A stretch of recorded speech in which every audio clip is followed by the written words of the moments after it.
গাজীপুর মহানগরে পহেলা বৈশাখ উদযাপন, বিএনপি র্যালিতে জমজমাট পরিবেশ। আজ বাংলা নববর্ষ 1432 পহেলা বৈশাখ।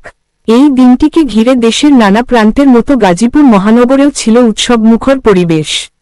সকালে গাজীপুর মহানগরের প্রধান সড়ক থেকে শুরু করে নাজর পর্যন্ত এক বিশাল র্যালির আয়োজন করে বাংলাদেশ জাতীয়তাবাদী দল বিএনপি।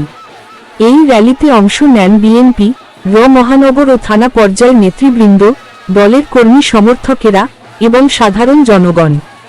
বর্ণাঢ্য সাজসজ্জা, ব্যানার, ফেস্টুন আর নানান লোকজ বাদ্যযন্ত্রে মুখর ছিল গোটা এলাকা। র্যালিটি শুরু হয় সকাল 10টায় গাজীপুর শহরের কেন্দ্রস্থল থেকে। ধীরে ধীরে সেটি অগ্রসর হয় নাজর মাঠ পর্যন্ত, যেখানে ছিল ছোটখাটো এক সমাবেশ। সেখানে বিএনপি নেতারা শুভ নববর্ষের শুভেচ্ছা জানান এবং শান্তিপূর্ণ রাজনৈতিক কর্মসূচি পালনের উপর গুরুত্ব দেন। এই র্যালি শুধু একটি রাজনৈতিক আয়োজন ছিল না, ছিল সংস্কৃতি আর ঐতিহ্যের সম্মিলিত প্রকাশ। পথচারী, দোকানদার, এমনকি শিশুরাও র্যালির প্রতি আগ্রহ নিয়ে তাকিয়েছিলেন। পহেলা বৈশাখের এই আয়োজনে গাজীপুর মহানগর যেন এক নতুন রঙে রাঙিয়ে ওঠে। শুভ নববর্ষ, বাংলার ঐতিহ্য বেঁচে থাকুক, রাজনৈতিক সৌহার্দ্য আর ঐক্যের মধ্য দিয়ে।